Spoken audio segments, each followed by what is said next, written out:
Achieving tactical success. That is the phrase which is being used by Ukraine to admit that Russia is advancing around Ukraine's northeastern Kharkiv region, days after launching a surprise ground offensive over the border that has forced thousands to evacuate. But Ukraine's President Volodymyr Zelensky saying now that Ukraine has sent in reinforcements and that a counterattack is already ongoing. As you can see here, Antony Blinken also arriving in Kyiv to talk with Volodymyr Zelensky in the last few hours.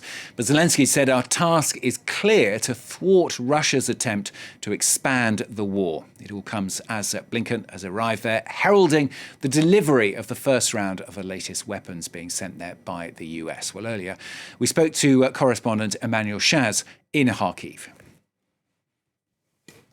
Kharkiv is not under direct threat of a ground invasion. We do have, however, shelling very regularly.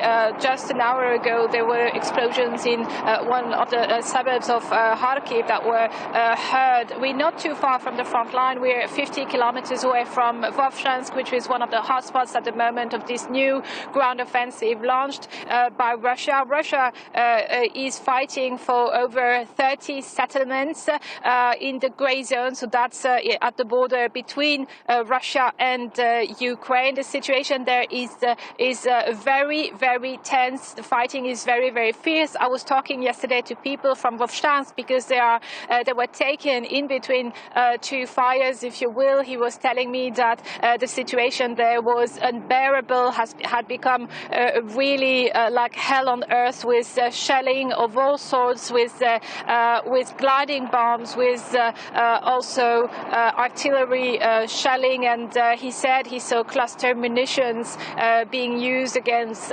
civilians at a rate that was no longer bearable, and you have massive evacuations being carried in Vovchansk itself. You know, it was a town of 17,000 inhabitants prior to the full-scale invasion, and now there's 200 people left. Most people could no longer stay there, and evacuations there will be attempts also to get those 200 people out of the village. This is a situation similar to these other settlements under attack, with the Ukrainian army and an official from Vovchansk district saying that perhaps the lines of defense that had been built there after liberation in September 22 hadn't been tight enough. So fierce fighting still ongoing, and under it still hundreds of civilians being trapped. Emmanuelle Chaze there talking to us a short while ago from Kharkiv.